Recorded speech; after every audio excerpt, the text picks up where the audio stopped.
J'ai commencé cette activité aussi pendant que j'étais sur le banc et précisément en L1, licence 1, quand je faisais la première année déjà. En étant ambulant, je n'avais pas de place, je n'avais même pas une petite table en ce temps. Et voilà, je tenais mes pantalons sur la main. Je faisais le rafle. J'ai pu supporter ce coup, j'ai pu supporter ce fardeau, c'était parallèle avec les cours. Et les cours, on partait du lundi au samedi. Je crois bien qu'on n'avait qu'un seul jour de repos. Mais le reste du temps, par exemple, après les cours à 14 h, je descendais directement ici sur le marché. Donc de 15 h jusqu'à 19 h, 20 h, je suis là, je suis au marché pour me démerder un peu. Et voilà, c'est comme ça se passait. Et le seul jour de repos que j'avais, c'était le jour où je profitais ce jour pour aller faire quelques nouveaux achats.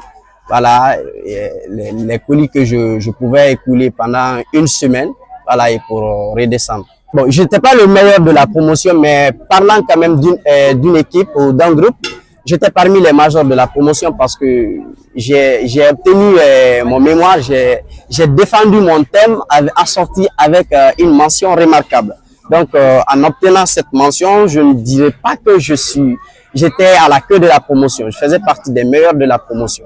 C'est parce que j'ai commencé à taper à des portes avant que je ne finisse le cycle universitaire.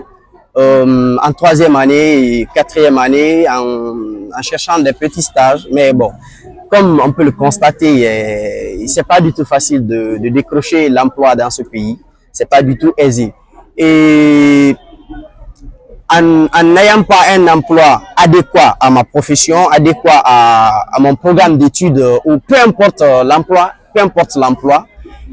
je ne pouvais pas rester à l'attente d'un emploi qui je ne sais pas quand ça va venir.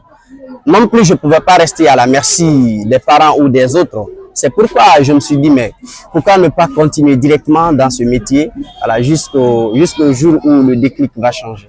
J'ai toujours continué et je continue toujours parce que la communication, c'est ma passion, c'est mon ambition et c'est ce que je sais faire le mieux.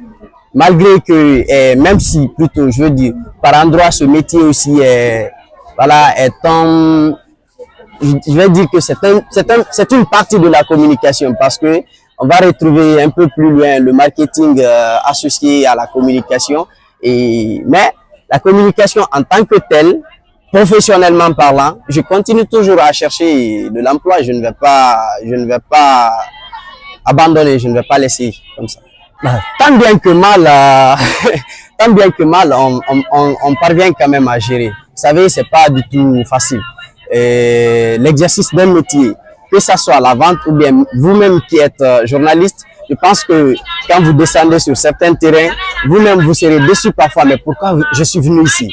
Mais chaque étape de la vie constitue une école et chaque école nous donne une expérience. C'est pas du tout facile de gérer les deux bouts. Parfois, le stress du marché, l'humiliation, la relation clientèle, c'est pas du tout facile. Mais cela ne va pas nous empêcher de ne pas se donner à fond du métier. Donc, c'est un peu cela.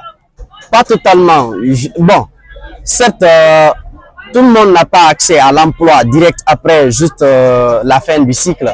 Mais moi, je ne soutiens pas cette idée. Eh bien, même si l'emploi n'est pas totalement octroyé à tout le monde aujourd'hui, n'est pas totalement...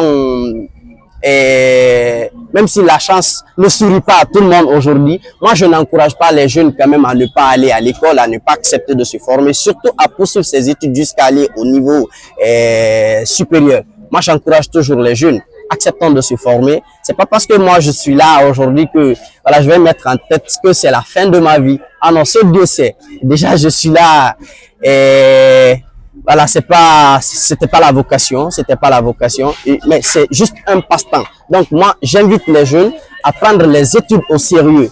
Il faut pas qu'on nous regarde, il faut pas que nous soyons le miroir pour eux. Dire que moi je ne vais pas continuer à l'école, voici les Moussa Camara qui ont fini il y a telle ou telle année jusqu'à présent, ils sont dans le marché. Ah mais non, ce n'est pas ça. Chacun de nous a sa chance. La chance ne nous sourit pas à tout moment. Donc dans ce sens,